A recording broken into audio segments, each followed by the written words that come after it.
Devaya. Om Namo Bhagavate Vasudevaya. Om Ajnanatimirandasya Jnananjana Shalakaya Chakshurun Militam Yena Tasmai Shri Gurave Namaha. Shri Chaitanya Manobhishtam Stapitam Yena Bhutale Swayam Rupa Kada Mahyam Dadadi Swapadantikam Vandeham Shri Guru Shri Yuda Pada Kamalam Shri Gurun Vaishnavamscha Shri Rupam Sagar Jatam Sahagana Raghunathan Vidam Tam Sajivam Sadvedam Savadudam Parijana Sahidam Krishna Chaitanya Devam Shri Radha Krishna Padan Sahagana Lalita Shri Vishakhammitamscha He Krishna Karuna Sindhu Dina Bandho Jagatpade Gopesha Gopika Kanda Radha Kanda Namostude Tapta Kanjana Gaurangi Radhe Vrindavaneshwari Vrishabhanusude Devi Pranamami Haripriye Vanchakalpatarubhyascha kripa sindhubhyev cha patitanam pavanebhyo vaishnavebhyo namo namaha. Nama Om Vishnu Padaya Krishna Prashtaya Bhutale Srimade Bhakti Vedanta Swaminiti Namini Namaste Saraswati Deve Gauravani Pracharine Nirvishesha Shunyavadi Paschatya Deshatarine Shri Krishna Chaitanya Prabhu Nityananda Shri Advaita Gadadhara Shri Vasadi Gaura Bhakta Vrinda Hare Krishna Krishna Krishna Hare Hare Hare Rama Rama Rama Hare Hare Hare Krishna Krishna Krishna Hare Hare Hare Rama Rama Hare Hare Hare Krishna Krishna Krishna Hare Hare Hare Rama Rama Hare Hare Kum karoti vachalam pangum lange degirim mitkrapatam mande Shri Guru Dinatarinam Paramananda Madhavam Shri Chaitanya Vishnu.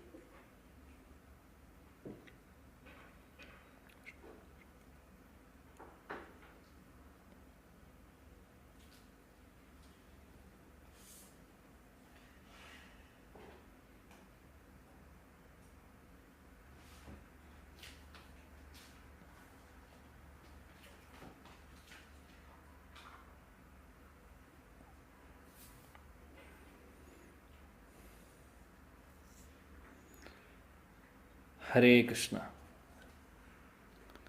Hare Krishna, dear devotees. Welcome to our Saturday Sri Bhagavad Gita discussion.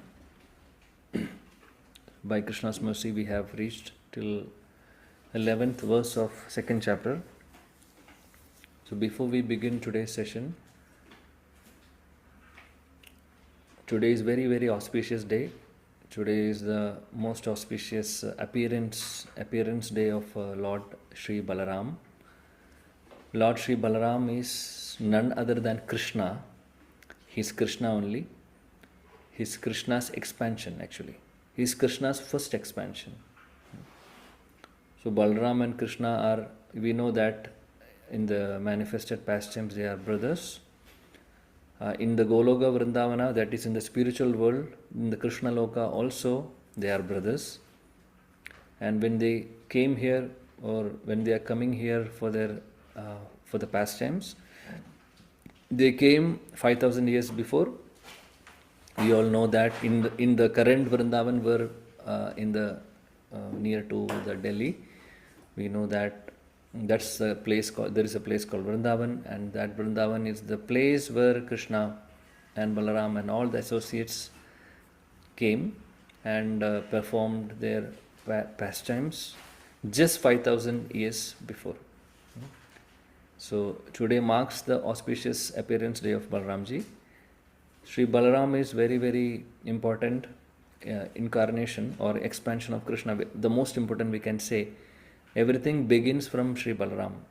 So Krishna is the Supreme Lord, Supreme Personality of Godhead, and his first expansion itself is Balaram. Means everything is starting after Balaram. For example, Krishna is there, he is ever existing. We know that there is no source for Krishna. If there is any source for Krishna, then we cannot call him as Supreme Personality of Godhead. Right? We all have sources. Like we are taking birth from our parents. So we say that our source is our parents, right?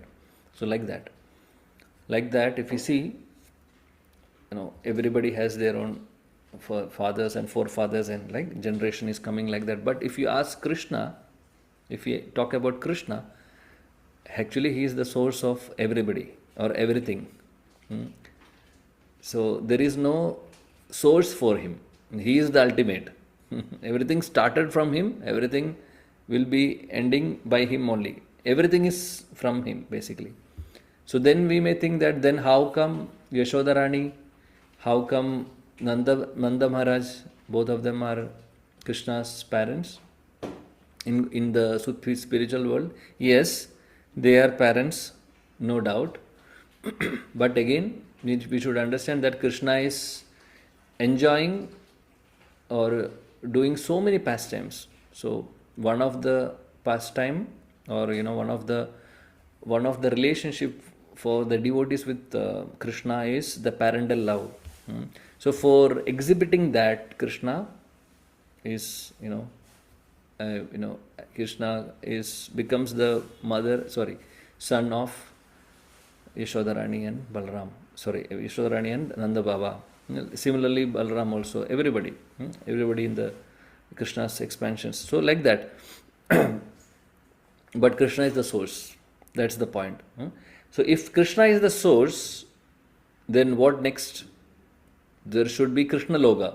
Right? We say that Vaikunta Loga, Krishna Loga, or Gologa Vrindavan. We say that that's the place where Krishna is, playing or doing so many pastimes, right? Gologa Vrindavan or Krishna Loga. So from where it came? So actually, it is Vrindavan is the expansion of Balaram only. So Krishna first expands to Balaram, then everything what we are seeing or what we will be seeing in the spiritual world, everything comes from Balaram. Because Krishna is not doing, Krishna is saying that, okay, he's becoming the source only.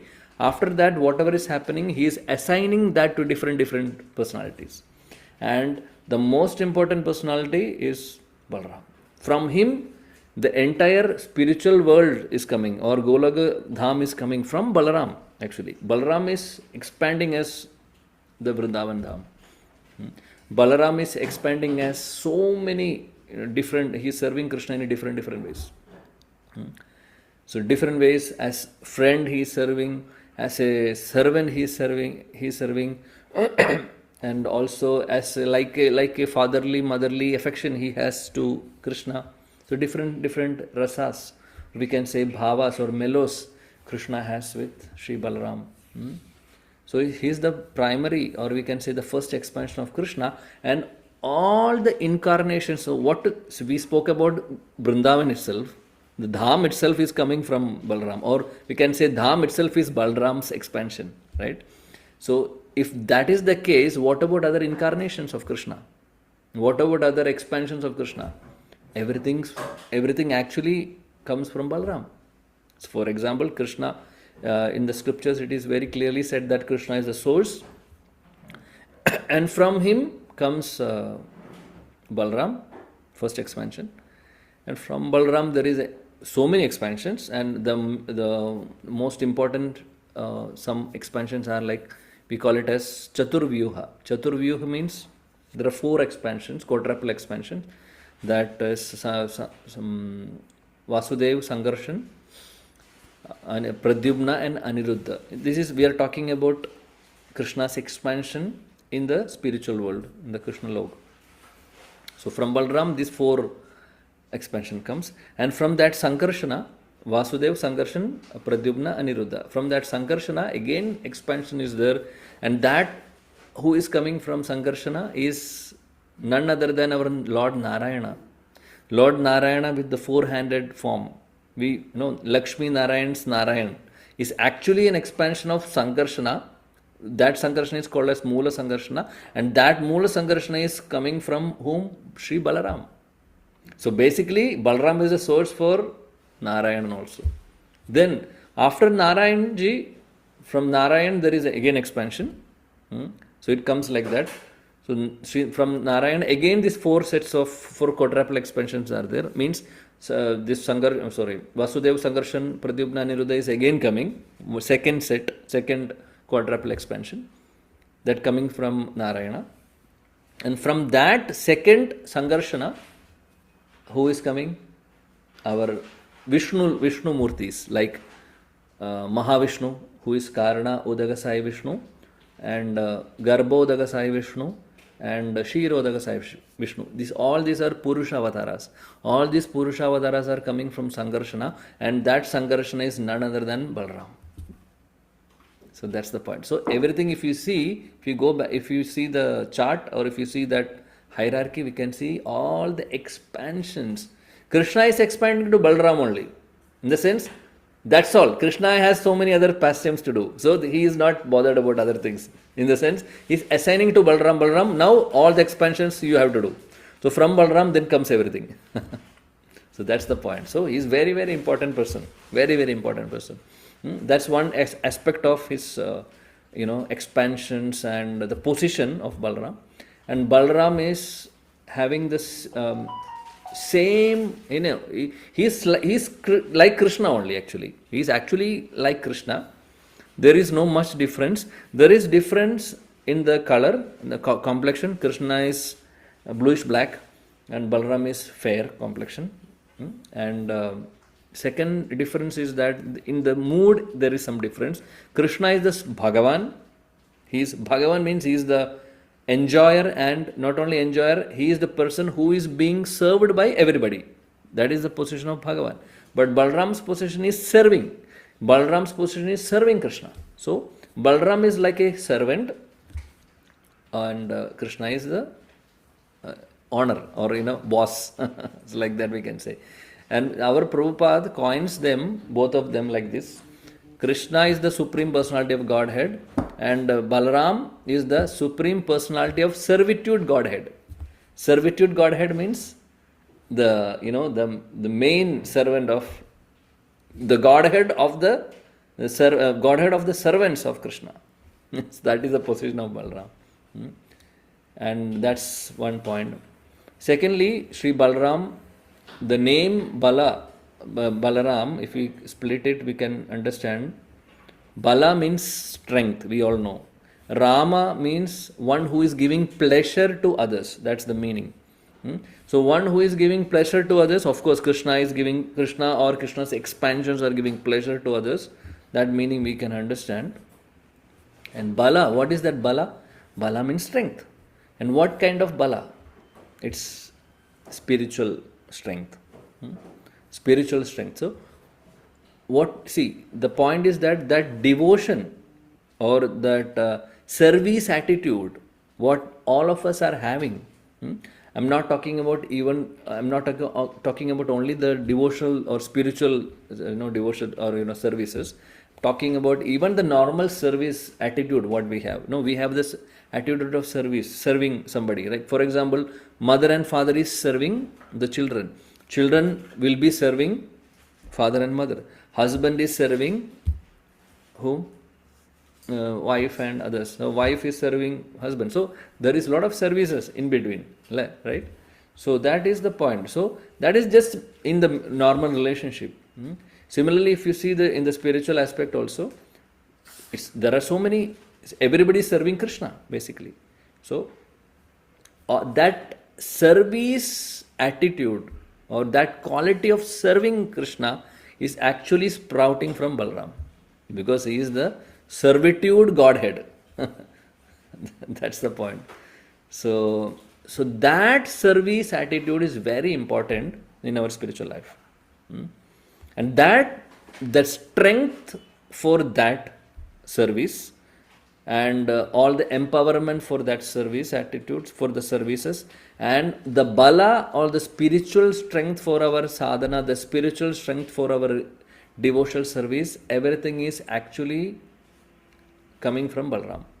So we have direct connection with Balaram actually, like we have with Krishna. So Balaram is none other than Krishna. He is Krishna's expansion only, but still if we talk about the connection, yes, we have so much connection with Balaram also. So that Balaram's appearance day is today. So it's very, very important for all of us to glorify Sri Balaram, remember Sri Balaram, and also pray sincerely at the lotus feet of Sri Balaram, so that we can beg to Balaramji, we can beg to Sri Balaram for his blessings, for our spiritual progress, to give strength in our devotional practices, to give bala, because he is the source of all strength. He is the source of all strength, so he can give spiritual strength also. So at least a drop of bala from him is enough for us, for fulfilling our spiritual desires. So let us sincerely pray at the lotus feet of Sri Balaramji, so that he is blessing all of us with the spiritual strength, so that we can practice Krishna consciousness very nicely, very sincerely, for the pleasure of the Supreme Personality of Godhead, Krishna, and all his expansions. So that's the point what we would like to discuss now. Let us now do Sri Bhagavad Gita for some time. So with the blessings of Balaramji, we can begin today's class. So we have done till verse number 11, so let us go ahead. Number 12. Now, things are going to, the theme is changing. Arjuna has asked the questions. Arjuna had so many confusions, doubts. Arjuna has surrendered to Krishna, completely depending on Krishna.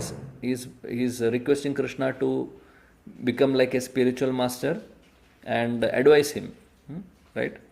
And now he is going to get the advice of Krishna. Now Krishna is speaking. Krishna already started speaking from the 11th verse.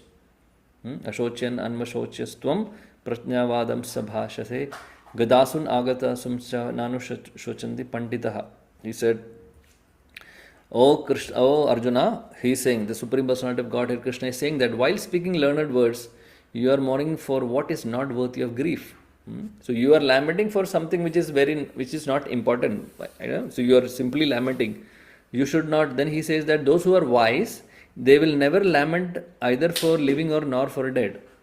So that's what Krishna says. Now Krishna is going to just teach all of us the Siddhanta or the philosophy of the nature of the soul. So Krishna is going to tell Arjuna, is going to speak now to all of us actually, that we are not this body what we are seeing outside. This body what we have is only a covering. Just like we have the kurta or sari or the dhoti or shirt or pants or whatever, that those are dresses, right? And we change the dresses. If the dress is bad, we will change. We will use, if it is torn, we will use the new one, right? So likewise, the same principle is for our body, what we are seeing outside. This body is actually a dress for our soul. So our actual identity is soul, and this is just a covering. So this body will be existing for some time, till we leave the body. Till the soul is leaving the body, this body is active. Otherwise, if once the soul is leaving the body, then this body is inactive. It becomes jada, dead body. That is what is happening during death. So during death, the body is there itself. No, we are seeing, we would have seen so many deaths, right? So what is happening is that body is still there, but they don't have life, right? Why there is no life is only because of that. The soul is leaving that body. So actual identity is the soul. So body is just a covering. So Krishna is going to teach Arjuna the nature of the soul, the characteristics of the soul. And he is going to teach that, Arjuna, you don't have to worry about killing others and all. Actually, you are not killing anybody. You are killing only the body of others, which is nothing, which is not killing them actually. Means we are not killing the soul. We can't kill. The soul cannot be killed. That we will see. Krishna will teach that. Krishna is going to speak all this philosophy, jnana, the analysis of body and soul. So now this is the theme now. From the verse number 11 onwards till 30, the jnana or the sankhya, or we can say that analysis of body and soul or matter and spirit is going to be described by Krishna from the verse number 11 to 30. So many verses Krishna is speaking about the soul, nature of the soul. Matter, what is matter, what is spirit? What is what is body and what is the soul? And just he giving an analysis of body, the external body and the soul. Okay, let's see. Natva evaham jadu nasam natvam nime janati paha na chaiva na bhavishyama sarve vayam atah param. Okay, somebody can recite the verse. Hare Krishna Prabhuji. Yeah. All glories to Sri Prabhupada. Natvevaham jatu nasam natvam neme janadipa na chaiva na bhavishyama sarve vayam tah param. Okay. One more devotee can read. Recite. Anyone?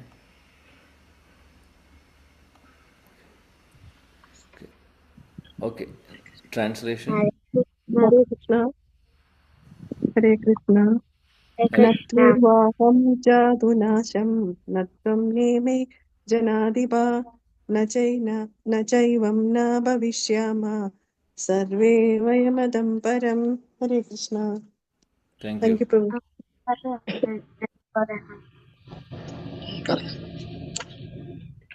Hare Krishna.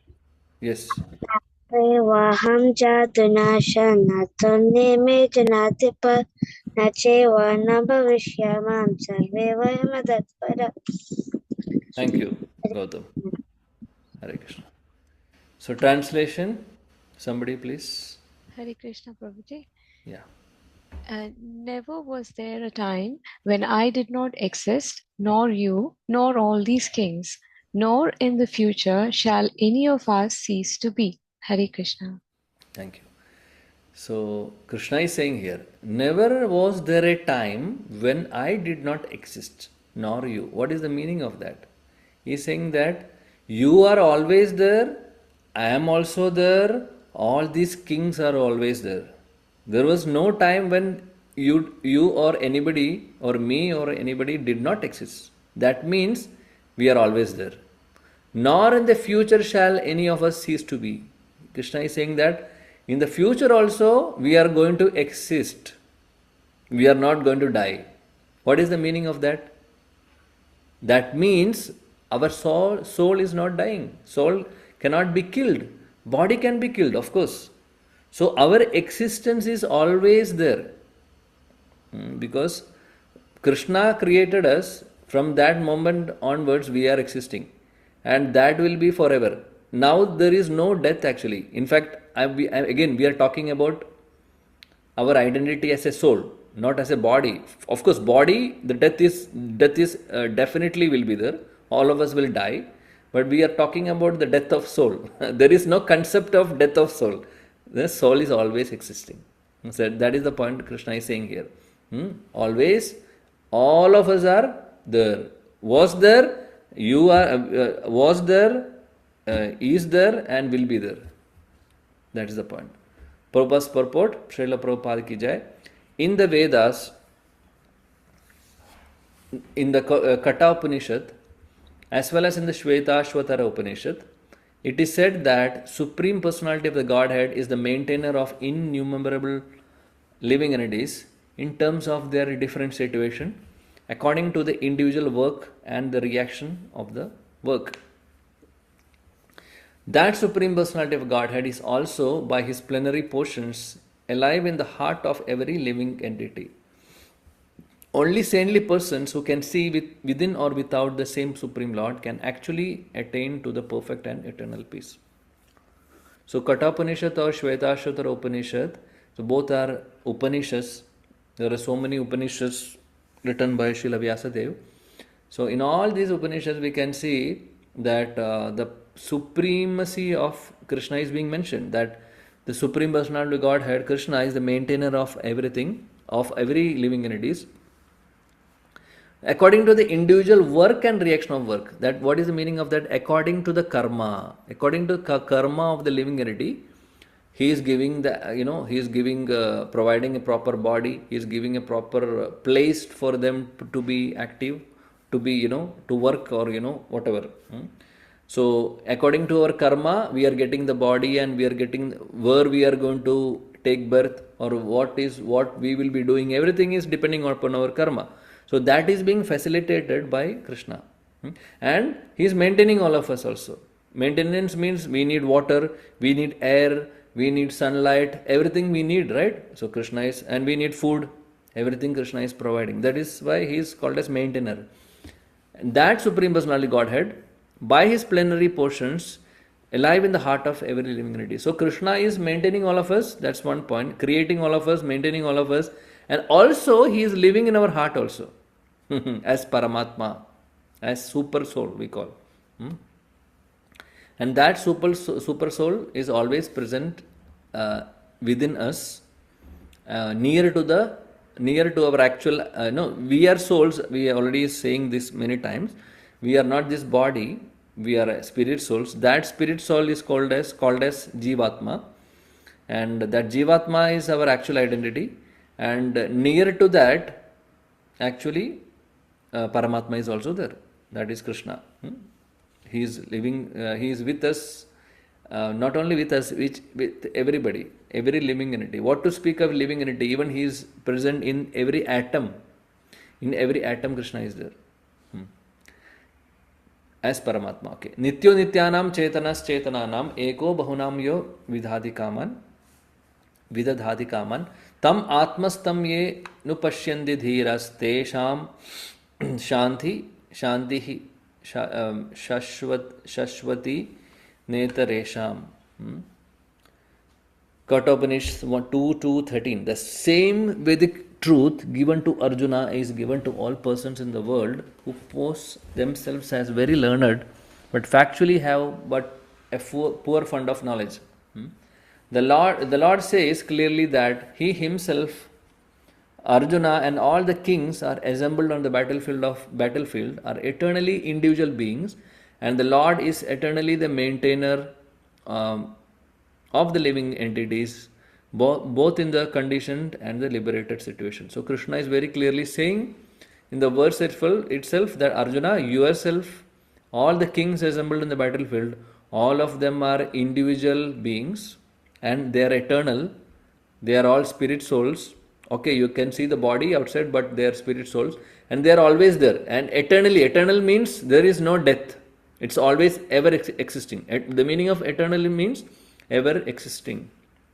And Krishna is saying that, Prabhupada is explaining here that he is eternally the maintainer of living entities. Who? Krishna. So the individual living entities are eternal, means the souls are eternal, spirit soul is eternal. And the maintainer of all of us is Krishna, he is also eternal.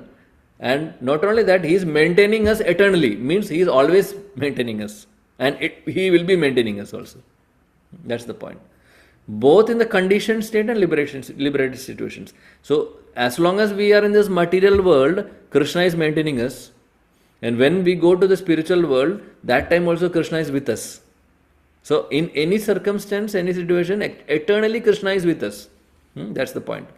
The Supreme Personality of Godhead is the Supreme Individual Person, and Arjuna, the Lord's eternal associate, and all the kings assembled are individual eternal persons. That's the point we already discussed. All of the kings, Arjuna, Krishna, everybody is eternal, means ever existing. Their individuality existed in the past. Their individuality will continue in the future without interruption. Therefore, there is no cause of lamentation for anyone. That's the point Krishna is telling Arjuna. We don't have to lament because you are always existing. I am also existing. All these kings are also going to exist. You might be killing their body only, not their actual. You are actually not killing them because you are only killing the body, not the souls. That's the point. Krishna is trying to convince Arjuna actually by all this wonderful spiritual knowledge. The Mayavadi theory that after liberation the individual soul, separated by the covering of Maya or illusion, will merge into the impersonal Brahman and lose its individual existence is not supported herein by Lord Krishna, the Supreme Authority. Nor is the theory that we only think of individuality in the conditioned state supported herein. Krishna clearly says herein that in the future also The individuality of the Lord and others, as it is confirmed in the Upanishads, will continue eternally. This statement of Krishna's is authoritative because Krishna cannot be subject to illusion. So, Srila Prabhupada is making one point, important point about Mayavadi theory. Krishna is, Prabhupada saying that so there is something called as Mayavadi theory.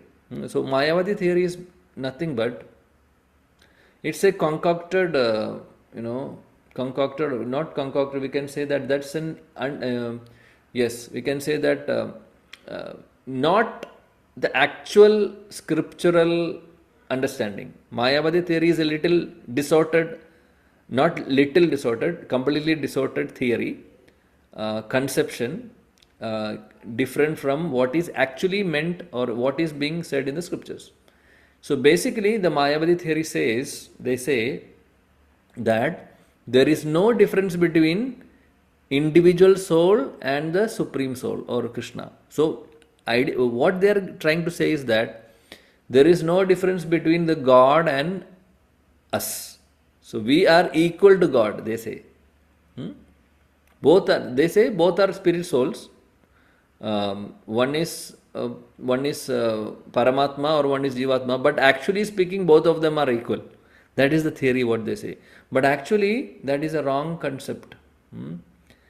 And secondly, another false propaganda from them is that they say that once we leave this material world, I'm not dying, I'm saying once we leave the material world, we can merge into the bodily effulgence of Krishna, or they call it as Brahma Jyoti. Brahma Jyoti is a Jyoti, or we can say effulgence coming from Krishna's body, and that effulgence is actually lighting up the entire spiritual world, and that effulgence we can perceive once we enter into the spiritual realm. Like for example, once we pass or cross this material world, when we start entering into the spiritual realm, this Brahma Jyoti is the first thing we will notice. Before we see the individual, the personality of Krishna, we will be seeing this Jyoti, the effulgence, because this effulgence is so, vast and wide. Even that Brahma Jyoti effulgence coming from Krishna's body is actually giving light to our sun in this material world. Our sun in this material world is getting light from that Brahma Jyoti, basically. The Krishna is providing. So anyway, the point is that that light. So for the Mayavadis or Brahmavadis, their goal of life is to merge into this light of Krishna or effulgence of Krishna. And they say that Krishna is not having, or Krishna or Vishnu or Narayana, whoever it is, God doesn't have a form. They say that God doesn't have a body. They say that God is just a light, or God is just a effulgence. That's all. This is their concept. That's so two wrong understandings. One is that they say that individual soul and the supreme soul or super soul, Paramatma, Jivatma and Paramatma are equal. They are saying that Lord and the individual, all of us are same, which is wrong. Secondly, they say that Krishna doesn't have a form, or God doesn't have a form. That is also completely wrong. If we have a form, they also will have. They have definitely has form, and their form is not like us. We are having material body. They are having spiritual body, and this body will perish. We will die, and we will take another body. Right? Today I am in this body. Before it, I was not in this body. I was in different body. Maybe animal body, maybe plant body, maybe tree body, maybe human being's body, maybe Devata's body, maybe Indra's body, Chandra's body. They are also living in it. We don't know. Maybe ant's body, housefly's body. So tomorrow also, when I die, I may be getting the same. I may be getting some other bodies. I don't know whether. Again, it is depending upon our karma, basically. So if we are practicing spirituality, definitely we are going to elevate. Otherwise, we will be falling down. We don't know. So the point is that we are not, see, the Mayavadi says that we are not having individuality. Or Krishna, we are like, they say that not individuality. Their point is that once we go to the spiritual realm, or we can say this, once we merge into the spiritual effulgence, which they consider to be the supreme, then we will lose the individuality. That is the point they are saying. Then we will just merge and we are with Krishna. Means we are amalgamated with Krishna. So there is no individuality there. So the Brahmajyoti, they are saying that we don't have individuality. We are merging already with Krishna. So that concept is also wrong. The reason is that is what Krishna is saying here. Oh Arjuna, you were there before, you will be there existing, I will be there also. And all the kings will be there. Individually, you will be there. Individually, everybody will be there. That is the point. So that is why Prabhupada is trying to make us understand that the Mayavada philosophy is wrong. Their conception is wrong actually. So all of us are having individuality. That's the point we are trying to understand.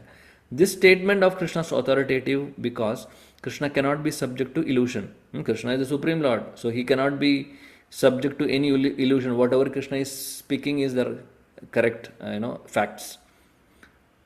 If individuality were not a fact, Krishna would not have stressed it so much, even for the future, right? That is very evident. When we read it properly, we can understand that Krishna is very much stretching on the individuality. That he is saying that in future also, all of us will be existing. That means we will be individually present. Even accepting the argument that individuality is material, then how can one distinguish Krishna's individuality? Krishna affirms his individuality in the past and confirms his individuality in the future also. He has confirmed his individuality in many ways, and impersonal Brahman has declared to be the subordinate to him. So we have individuality, then of course definitely Krishna has individuality. And Prabhupada is saying that he has confirmed that his individuality is there in many ways. And impersonal Brahman, this is what we are talking about. We talked about Brahmajyoti or effulgence. This is called as impersonal Brahman. So that Brahman or impersonal Brahmajyoti is also coming from Krishna, no doubt. But that is coming from Krishna. That is not superior to Krishna. That Brahmajyoti is subordinate to Krishna. But Mayavadis claim that Brahmajyoti is all and all. There is nobody like Krishna with personality, with a form. Brahmajyoti is all in all. And they say another problem is that they also say that then people may ask, okay, you are saying that Krishna or God doesn't have a form. You are saying that the ultimate truth or absolute truth is only the light or effulgence, impersonal Brahman. Then how Krishna is doing pastimes? So he is coming to the material world. He is taking avatars. So many pastimes he has done. Krishna came, Balaram came, Narasimhadeva has come, Varaha Murti has come. So many incarnations Krishna has. So how come it is possible? If you are saying that it is only light, how come it is possible? If we are asking the question to Mayavadis, what is the justification? Mayavadis say, they will say that actually Krishna doesn't have a form, or actually God doesn't have a form. He is only light. But just to do the pastimes, he take a material form like all of us and come to this world. Another concoction.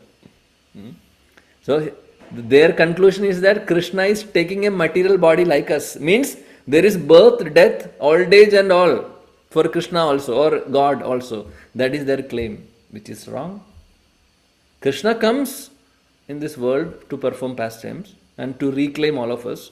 That is the purpose of Krishna's incarnations. But he is coming in the spiritual body. He is coming in with his spiritual body. His body is not material at all. Maya or Brahmajyoti, everything is Krishna's subordinates, not Krishna's superiors. This is the point. But Mayavadi's understanding is completely different. So we have to understand why we are talking about Mayavadi. Then this question will come. Why we are talking about Mayavadi? Who are these Mayavadis? Are they really existing now also? Is it possible to see them, such people? Of course, dear devotees, please believe me, there are more Mayavadi conception than the actual conception, what we are now learning. If you go to India, this Mayavada philosophy is more prominent. Wherever so many places, it's very prominent. They say that Krishna doesn't have form. He said all these are, when he comes as he's taking a material form, he says there is no difference between God and us.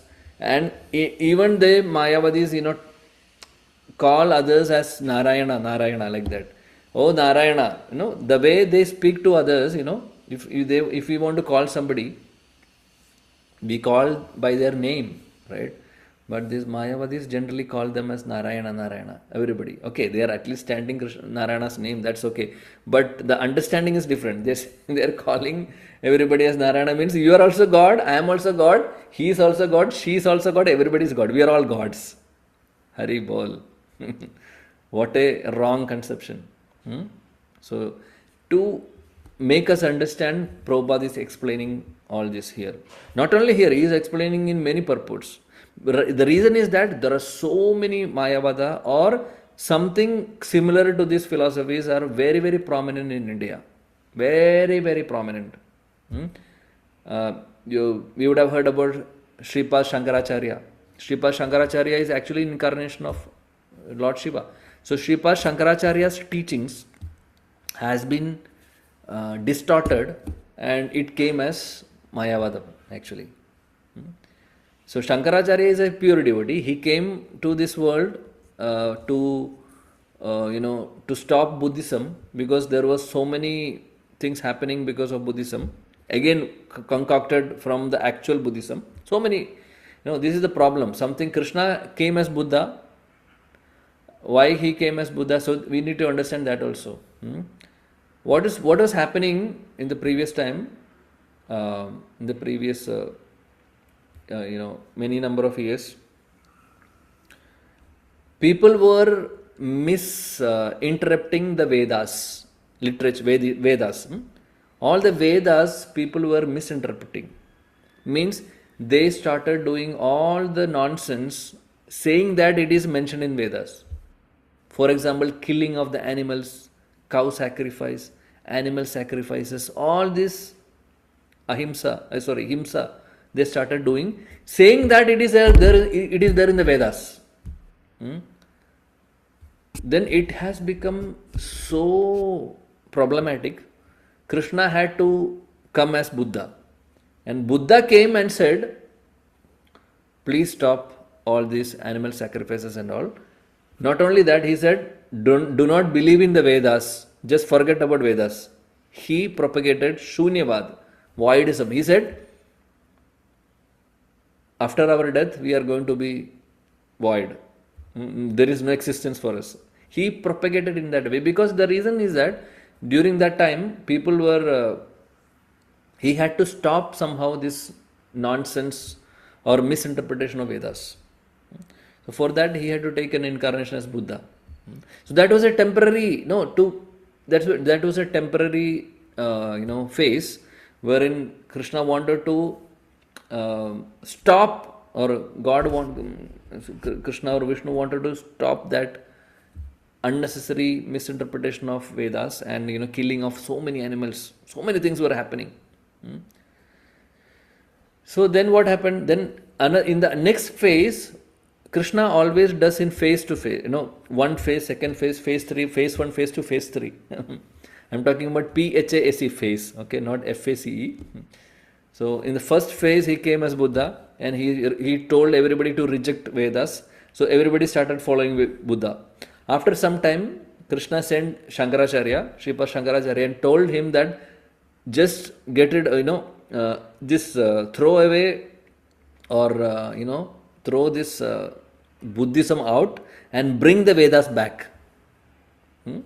But that was the intention. So when Sripad Shankaracharya came, he threw away Buddhism. He propagated actually this Mayavada, or we can say impersonalism. His teachings was basically Krishna or the Supreme means the impersonal Brahma Jyoti. That was his teaching basically. Hmm. So he re-established Vedas. He said that Vedas are very important, and we can't, we can't just avoid that, and we should, Vedas are given by the Supreme, even though they consider Supreme to be without body, without form, but they said Vedas are very important, so we need to have Vedas. He re-established Vedas. That's what happened. So after what happened, he was there for few number of years only, but he propagated in such a way that he kicked out completely Buddhism, or this concocted that we become a void, that he kicked out. And then Krishna came as Madhavacharya. I mean, Krishna sent Sripad Madhavacharya, and he sent different acharyas, Ramanujacharya, then even Chaitanya Mahaprabhu. All of them came after that, and all of them re-established the actual philosophy of Krishna having a form, and Brahma Jyoti is nothing but Krishna's effulgence. But that's not the ultimate thing. There is something beyond that, which is Krishna himself with a personality, or Narayana with itself with a personality. So all the other acharyas, including Chaitanya Mahaprabhu, established the right philosophy. So now what we are learning now is based on those acharyas, wherein they are making us understand that Krishna has an individuality, we also have an individuality. We are Krishna's part and parcel, that is true. We are Krishna's Amsha, but at the same time we are not equal to Krishna. He is the Supreme, we are only small particles. But we have qualities of Krishna, because our actual identity is souls. So because we are part of Krishna, part and parcel of Krishna, we have some qualities of Krishna, or we have the qualities of Krishna in very minute percentages. That is true. And but we are not equal. And Krishna definitely has a form. All these philosophies our acharyas brought, and that is what we are learning now. So this is the complete understanding. So the reason Prabhupada is, so problem is that why Prabhupada is again saying, I wanted to mention that in India still this Mayavadam or impersonalism philosophy is too much spreaded. Still it is very much prominent in many places actually. So we should not get deviated. That is why he is teaching us, because many people will say many philosophies. So we should not get confused. We should understand what is what. What is actually the facts and figures from the scriptures. So that is why he is trying to make us understand. If somebody is tomorrow telling us, if we go to India, if we are talking to somebody, okay, we speaks about Bhagavad Gita or something, then they started speaking, okay, yes, Bhagavad Gita is very beautiful. Krishna is saying that, Arjuna, that's beautiful text. We all of us should study. And when we start discussing with them, they will say that yeah, everything is correct, but Krishna is coming, just taking a temporary form and coming here, but actually he doesn't have a form. He is like a source of light. He is like a light on Brahma Jyoti, and our aim is to merge into the Brahma Jyoti, and so many things. If somebody is saying, we should understand that they are not having the right understanding, and they are maybe following the Mayavada philosophy. We should escape from those discussions actually. We should escape from those people, because they are actually doing aparadha.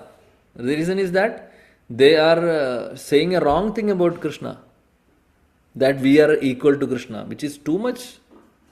Right? Oh, okay. Let's continue. Krishna has... I'm sorry that actually the reason why I'm explaining is to make this philosophy very clear, and because I can maybe just read and go, but if we do not discuss in detail, though, impersonal Brahman, Mayavadi, what is this? This question will be there in our mind, right?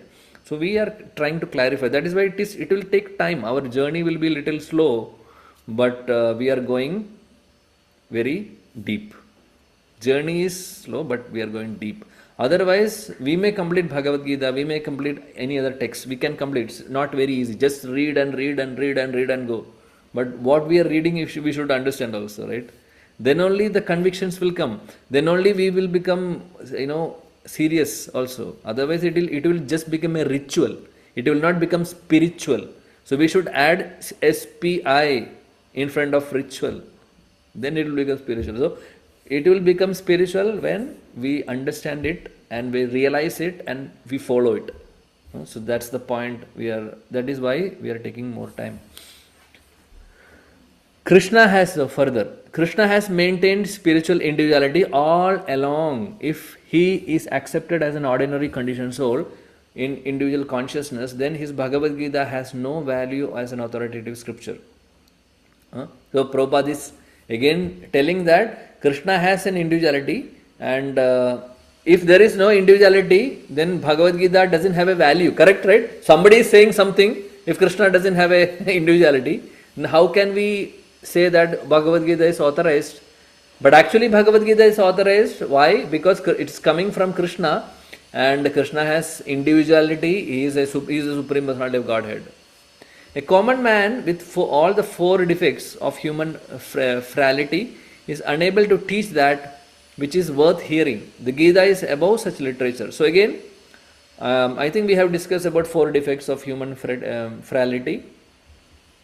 There are four defects for all of us. Who can say that quickly, very quickly? Mistakes are always committed, Committing and mistakes, cheating tendencies propensity, there. cheating propensity, yeah. Illusion.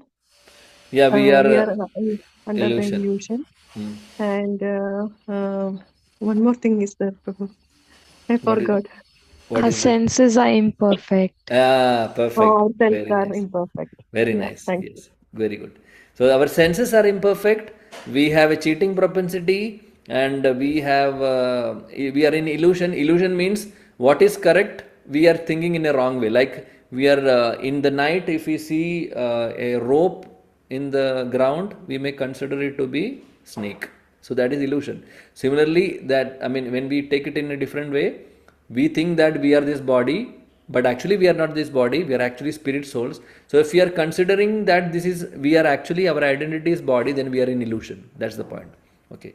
And fourth is, what is that? What you mentioned is cheating. you. Senses Yes, are imperfect. senses imperfect we already discussed, illusion we discussed, and this one, what you mentioned is Mistakes. committing mistakes and cheating propensities. These are four defects. Okay, so Krishna is completely, he's above all this. He doesn't have these defects like all of us. So he's a defectless. He's a pure person. So whatever he's speaking is the actual or facts and figures. So no mundane books compares with the Bhagavad Gita. When one accepts Krishna as an ordinary man, Gita loses all importance. So that's the point. Krishna is not an ordinary man. If you think that he's an ordinary man, then what is the point of Gita, right? The Mayavadis argues that the plurality mentioned in this verse is conventional and that it refers to the body. But previous to this verse, such a bodily conception is already condemned. After condemning the bodily conception of living entities, how was it possible for Krishna to place a conventional proposition on the body again? Therefore, individuality is maintained on spiritual grounds and is thus confirmed by the acharyas like Sri Ramanuja and others. This is the point. We already discussed all this. So Prabhupada is saying that how can, so Krishna is very specifically speaking about individuality is based on the spiritual grounds. And also he is saying that we are existing now, we will be existing in future also. That is again based on the spiritual grounds, not on the material platform. Because in the material platform, yes, we have death, our body will perish. But on the spiritual grounds, we have individuality always, we are not dying also. So that's the point. And these teachings, our acharyas like Sripad Ramanujacharya, I already spoke about Sripad Ramanujacharya, Madhavacharya, all of them, even Chaitanya Mahaprabhu, all of them are confirming that actually, making us understand this is the fact. It is clearly mentioned in the many places in the Gita that this spiritual individuality is understood by those who are devotees of the Lord. So another point. So who can understand this properly? Only devotees. Devotees can understand the individuality of Krishna and individuality of all the living entities also. Those who are envious of Krishna as the Supreme Personality of Godhead have no bona fide access to the great literature. So if you are envious of Krishna or if you are envious of devotees of Krishna, we can't access all this great literature. We can't understand all this. That's the point. The non-devotee's approach to the teachings of Gita is something like that: a bee licking on a bottle of honey. Beautiful phrase. Prabhupada is saying that non-devotees, those who are devotees can understand Gita properly. Those who are non-devotees, they cannot understand Gita properly. And they are like, bees licking on the bottle of the honey. Means from outside. They are not getting honey actually, but they are licking from the outside of the honey bottle. So one cannot have a taste of honey unless one opens the bottle, right? Unless we open the bottle and taste it, how we can have how we can feel the taste of honey? We can't just keep on licking on the body of the bottle, right? There is no point in doing that. Similarly, Prabhupada says the mysticism of the Bhagavad Gita can be understood only by the devotees, and no one else can taste it, as it is stated in the 4th chapter of the book. So we will study that in the 4th chapter. So only devotees can understand Bhagavad Gita. Nor can the Gita be touched by persons who envy the very existence of the Lord. So even somebody is envious, they will not understand Gita. They may misinterpret and they will follow something, but actually they are concocting. That's the point. So nor can the Gita be touched. So the actual philosophies of the Gita, Bhagavad Gita, cannot be changed by anybody. They can misinterpret, that is true, but they can't actually change what Krishna is speaking, right? That's the point. Because that is an eternal truth. Krishna is speaking the eternal truth which cannot be changed. Therefore, the Mayavadi explanation of the Gita is a most misleading presentation of the whole truth. Prabhupada is saying that there is Mayavadi explanation of Gita also, so we have to be away from that because it is actually misleading. See, Lord Chaitanya has forbidden us to read commentaries made by Mayavadis and wants that one who takes to such an understanding of the Mayavadi philosophy loses all power to understand the real mystery of the Gita. So, Sri Chaitanya Mahaprabhu, who is Krishna himself, he said, he has very much clearly mentioned about this Mayavada. We should not, read such books, or we should not associate with such Mayavadis. Mahaprabhu, Chaitanya Mahaprabhu he has mentioned it many times. If individuality refers to the empirical universe, then there is no need of teaching by the Lord. The plurality of the individual soul and the Lord is an eternal fact, and it is confirmed by the Vedas as mentioned. So, plurality means everybody, each one of us has individuality. That is the point. And Lord also has individuality. You can't say that everything is same or everything is one. No, not everything is one. Everything is different in the sense everybody has individuality. But again, we have connection with Krishna. We are not saying that we are not part and parcel of Krishna. Of course, we are part and parcel of Krishna, but we are not Krishna. He is Krishna, Supreme Lord.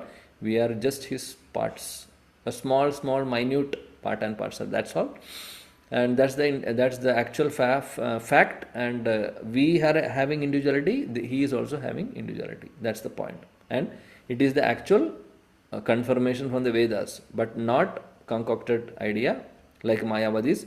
They read Vedas, they study Vedas, they become masters in the Vedas, but the problem is that the conclusion of the Vedas they don't understand. They may be learning the Vedas, they may by heart the Vedas, and they can speak it in eloquent language or eloquent way, but the contents or what is the ultimate understanding of Veda, that the purpose they don't know. So they concoct and they say something. So we need to be careful. That is why Prabhupada is explaining all this very clearly. Okay? Thank you. So we did only one verse today. It was little deep discussion on the actual philosophies. So it's good that if we study it like this, and we will not forget, and we will understand the things more clear. So if we are just reading, then we will not be understanding. Even we reach the 18th chapter of Bhagavad Gita, or if we complete Bhagavad Gita, if somebody is asking us what is Mayavada philosophy, why it is wrong, or if somebody is asking the individuality, if we do not have a question, then what kind of Bhagavad Gita study we have done, right? So that's not our purpose. Our purpose is to study it sincerely. Hmm?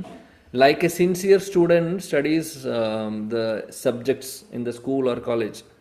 Likewise, we have to study.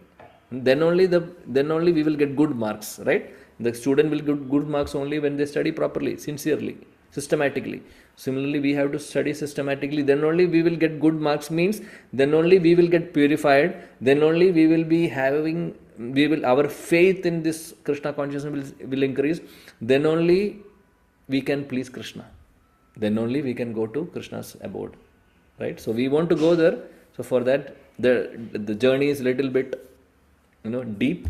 So let us all dive deep, like the sharks and the blue whales and all. They go deep into the ocean. We don't want to be just like small fishes who are just on the surface of the ocean. They are just on the surface. They will not go deep, but we have to go deep. All right. Hare Krishna. Thank you. Then only, one more point, then only if we do not go deep, we will not be able to find the gems and pearls and all these things. Gems and pearls and valuable stones which we find in the ocean are in the deep ocean, not in the surface. In the surface, there will be only waste, covers or plastics. We don't want that. Hare Krishna. Thank you.